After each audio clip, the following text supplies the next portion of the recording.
জয় হিন্দ, জয় Bharat. Dear viewers, Bharat Pakistan সংঘর্ষ চলাকালীন সময়ে আমরা ভারতীয়রা যা যা উপলব্ধি করলাম তার মধ্যে সবচেয়ে উল্লেখযোগ্য হলো চীন ছাড়াও পাকিস্তানের পাশে যে দেশটা খুব জোরালোভাবে দাঁড়িয়ে গেল সেটা হলো তুরস্ক। তুরস্ক শুধু কূটনৈতিকভাবে নয়, নৌসেনা পর্যায়েও পাকিস্তানকে সমর্থন করলো। এমনকি ভারতের বিরুদ্ধে ব্যবহার করার জন্য তুরস্ক পাকিস্তানকে খুব হাইটেক ড্রোন পর্যন্ত সাপ্লাই করলো। আবার এর আগে আমরা বহুবার তুরস্ককে কাশ্মীর ইস্যুতে পাকিস্তানের পক্ষ নিয়ে গলা ফাটাতে দেখেছি, এমনকি রাষ্ট্রপুঞ্জে। অতএব খুব স্বাভাবিকভাবেই প্রশ্ন ওঠে, তুরস্ক কেন সবসময় পাকিস্তানের পাশে এরকম অটল বন্ধুত্ব নিয়ে দাঁড়িয়ে যায়? তাদের লক্ষ্যটা কি? বারবার কেন এমন একটা দেশের পাশে তারা দাঁড়ায় যে দেশটা আন্তর্জাতিক মঞ্চে একটা সন্ত্রাসবাদী দেশ হিসাবে রীতিমতো চিহ্নিত হয়ে আছে? আজকের এই ভিডিওটাতে আমরা তুরস্ক পাকিস্তানের এই অটল বন্ধুত্বের আসল কারণটাই খুঁজে দেখব, জানবো পাকিস্তানকে সমর্থনের পেছনে তুরস্কের পলিটিক্যাল অ্যাম্বিশনটা কি, আর ভারতের ওপরে এর কূটনৈতিক এবং নিরাপত্তাজনিত কি প্রভাব পড়ছে। এর সবকিছুই একটু গভীরে গিয়ে বিশ্লেষণ করে দেখব। তো চলুন শুরু থেকে শুরু করি। তবে তার আগে একটা ছোট্ট ঘোষণা, এই ভিডিওর শেষে আমরা আমাদের প্রতিষ্ঠান মিশন MBBS কলকাতা সম্পর্কে কথা বলবো। যদি আপনি আপনার ছেলে বা মেয়েকে অল্প খরচে বিদেশ থেকে ডাক্তারি পড়িয়ে আনার কথা ভাবেন, তাহলে আমরা আপনাকে student loan, visa, passport, medical কলেজে ভর্তি, হোস্টেলের ব্যবস্থা এবং পড়াশোনা করার সময় যে কোনো সহায়তা প্রদানের বিষয়ে হেল্প করে থাকি। আপনি চাইলে এই ভিডিওর শেষে বিস্তারিতভাবে জেনে নিতে পারেন, অথবা ডেসক্রিপশনে দেওয়া নম্বরে যোগাযোগ করে বিস্তারিত জানতে পারেন। চাইলে আমাদের অফিসে এসেও সরাসরি কথা বলে যেতে পারেন, আর অন্য দর্শকেরা চাইলে ভিডিওর শেষের ওই অংশটা স্কিপ করে যেতে পারেন। তো চলুন মূল আলোচনায় ফিরি। দেখুন, শুরুতেই একটা বিষয় জানা দরকার যে পাকিস্তান গত 70 বছরেরও বেশি সময় ধরে সৌদি আরবের কাছ থেকে নানান রকমের সাহায্য পেয়ে আসছে।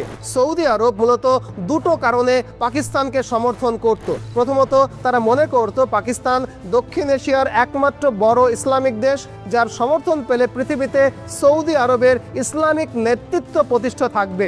দ্বিতীয়ত, পাকিস্তান থেকে প্রচুর শ্রমিক সৌদি আরবের অয়েল ফিল্ডে এবং অন্যান্য ইনফ্রাস্ট্রাকচারাল প্রজেক্টে কাজ করতে যেত, যেটা সৌদি আরবের অর্থনীতির জন্য ভীষণ লাভদায়ক ছিল। শুধু তাই নয়, পাকিস্তানের পারমাণবিক বোমা বানানোর ক্ষেত্রেও সৌদি আরব অর্থ সাহায্য করেছিল।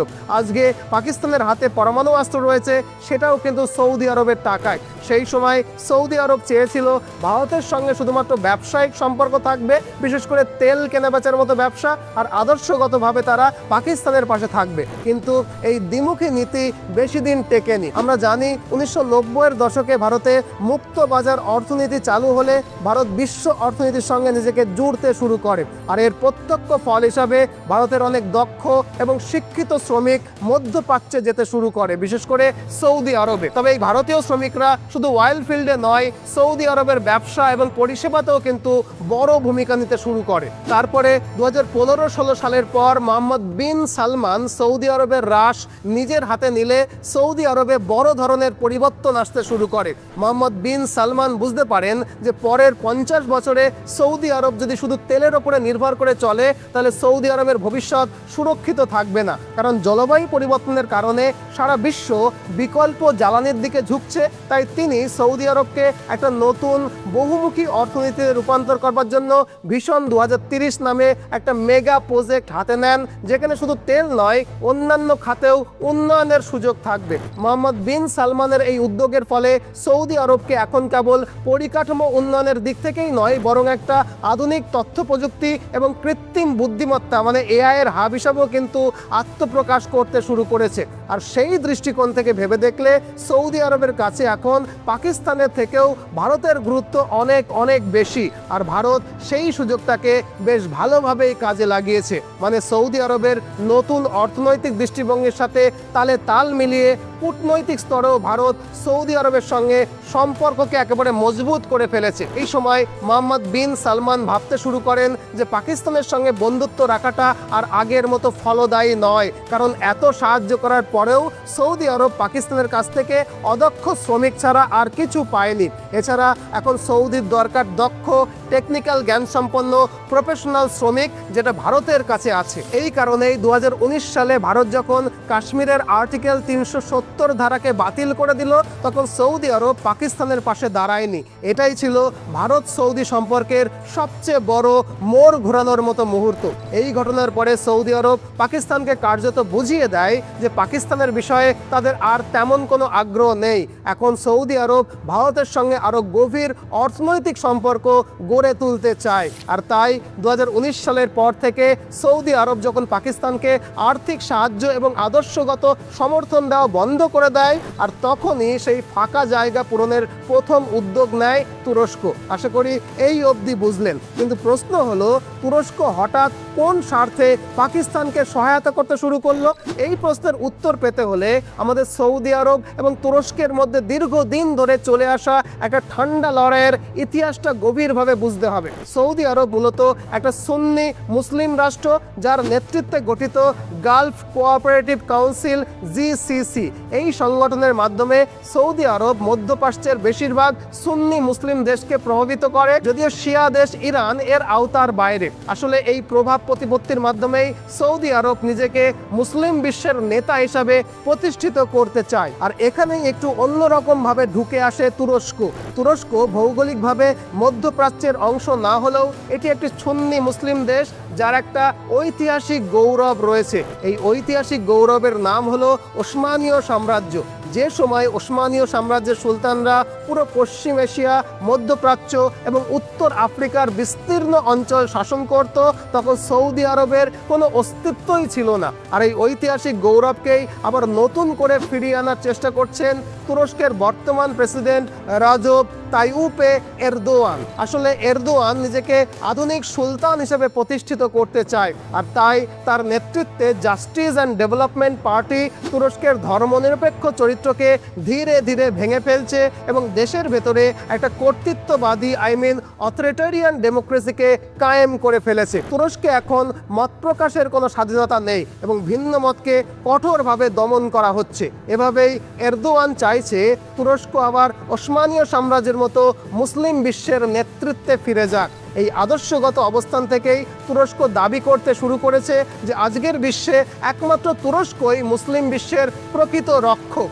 এরদোয়ান মনে করেন যে সৌদি আরবের অবস্থান নিছকই পবিত্র ভূমির মালিক, কারণ মক্কা এবং মদিনা ইসলামের সবচেয়ে পবিত্র দুই স্থান সৌদি আরবেই অবস্থিত। অবশ্য ইসলামের তৃতীয় পবিত্র স্থান হলো আল আকসা মসজিদ, যেটা জেরুজালেমে অবস্থিত। আর এই আল আকসা মসজিদ এবং জেরুজালেমের অধিকার নিয়েই বর্তমানে ইসরায়েল ফিলিস্তিনি সংঘর্ষ চলছে। আর এই জায়গাতেই তুরস্ক নিজের গুরুত্ব প্রতিষ্ঠা করতে চাইছে। যেহেতু মক্কা আর মদিনা তুরস্কের অধীনে আসা সম্ভব নয়, তাই জেরুজালেম এবং আল আকসা মসজিদকে অধিকারে পেতে চাইছে তুরস্ক। আর যেহেতু হামাস নামক সংগঠনটি জেরুজালেমকে অধিকার করার জন্যই ইসরায়েলের বিরুদ্ধে লড়াই করছে, তাই তুরস্ক হামাসকে একটা মুক্তিযোদ্ধা সংগঠন হিসাবে দেখে। কারণ আগেই বলেছি, হামাস ইসরায়েলের বিরুদ্ধে লড়াই করে জেরুজালেম এবং আল আকসার ওপরে মুসলিমদের কর্তৃত্ব এবং নিয়ন্ত্রণকে পুনঃ প্রতিষ্ঠা করতে চায়। তাই তুরস্ক হামাসকে আশ্রয় দেয়, প্রশিক্ষণ দেয় এবং আর্থিক সহায়তাও দেয়। আর এর মধ্য দিয়ে তুরস্ক দাবি করছে তারাই মুসলিমদের প্রকৃত অভিভাবক, কারণ তারা কথায় নয় কাজে মুসলিম স্বার্থকে রক্ষা করছে দুনিয়া জুড়ে। অন্যদিকে সৌদি আরব এখন চায় শুধু তেলের ওপরে নির্ভরতা কমিয়ে নিজেদের অর্থনীতিকে শক্ত করতে। তাই হামাস যখন ইসরায়েলের বিরুদ্ধে হামলা করে, তখন সৌদি আরব আর সংযুক্ত আরব আমিরাত হামাসের পাশে তো দাঁড়াই না, বরং তার সমালোচনা করে। আগে সৌদি আরব এবং সংযুক্ত আরব হামাসকে সমর্থন করত, কিন্তু এখন তারা পিছিয়ে গেছে। আর সেই জায়গায় হামাসকে সমর্থন করছে এখন তুরস্ক। আবার হামাসকে এখন আবার ইরানও সমর্থন করতে শুরু করেছে। এটা বেশ অদ্ভুত, কারণ হামাস সুন্নি আর ইরান শিয়া অধ্যুষিত একটা দেশ। কারণ ইরান দেখাতে চায় তারা শুধু নিজেদের শিয়া সম্প্রদায়কেই নয়, সুন্নিদেরকেও রক্ষা করতে চায়। সৌদি আরব যে নিজেকে সুন্নিদের নেতা বলে, প্রকৃতপক্ষে হামাসের বা মুসলিমদের তেমন খেয়াল রাখে না। তাই ইরান এবং তুরস্ক এখন হামাসের পেছনে শক্তভাবে এসে দাঁড়িয়েছে। আর এভাবেই ইরান তুরস্ক মিলে নিজেদের মুসলিম বিশ্বের আসল প্রতিনিধি হিসাবে তুলে ধরার চেষ্টা করছে এবং সৌদি আরবের বিরুদ্ধে তুরস্ক ইরান অক্ষ গড়ে তোলার আপ্রাণ চেষ্টা চালিয়ে যাচ্ছে।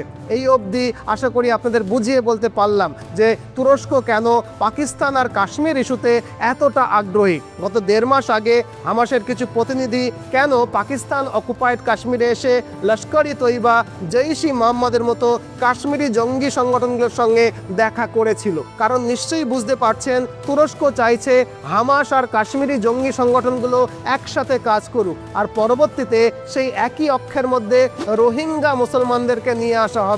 তখন তুরস্ক বলতে পারবে যে দেখো, হামাস, কাশ্মীর, রোহিঙ্গা সমস্ত নিপীড়িত মুসলমানদের পাশে একমাত্র তুরস্কই দাঁড়িয়ে আছে। এইভাবে তুরস্ক পুরো মুসলিম দুনিয়ার কাছে নিজেকে মুসলিমদের আসল অভিভাবক হিসাবে তুলে ধরতে চাইছে আর পরোক্ষভাবে সৌদি আরবকে ছোট করে দেখাতে চাইছে। আশা করি এটা বুঝতে পেরেছেন যে এই জিওপলিটিক্যাল কৌশলের আসল টার্গেট হলো সৌদি আরব, যে সৌদি আরবকে সরিয়ে নিজেকে মুসলিম বিশ্বের নেতা হিসাবে প্রতিষ্ঠিত করতে চাইছে তুরস্ক। আর এজন্যই তুরস্ক তাদের উন্নত ড্রোন পাকিস্তানকে দিচ্ছে, যেগুলো পাকিস্তান ভারতের কাশ্মীর, পাঞ্জাব এবং অন্যান্য সীমান্তবর্তী এলাকায় ব্যবহার করছে। এখন নিশ্চয়ই প্রশ্ন করবেন যে তুরস্ক এই ড্রোন দিয়ে ঠিক কী করতে চাইছে।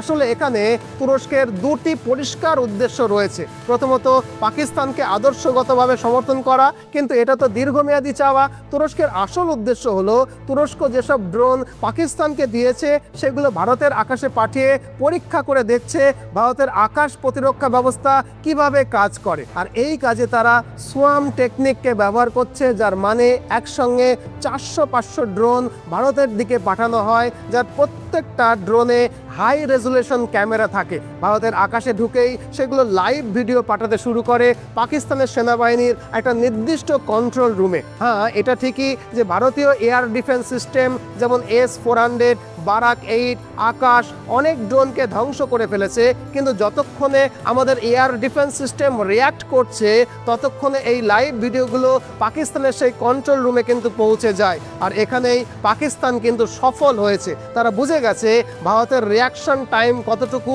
আর ভারতের এয়ার ডিফেন্স সিস্টেমে কোথায় কোথায় ফাঁক বা ব্লাইন্ড স্পট রয়েছে। আর এই ডেটা এখন তুরস্কের হাতে গিয়েও পৌঁছেছে। তুরস্ক এই ডেটা বিশ্লেষণ করে তাদের বেয়ারাক্টার, TB2, TB3 এই ড্রোনগুলোকে আরও শক্তিশালী করবে।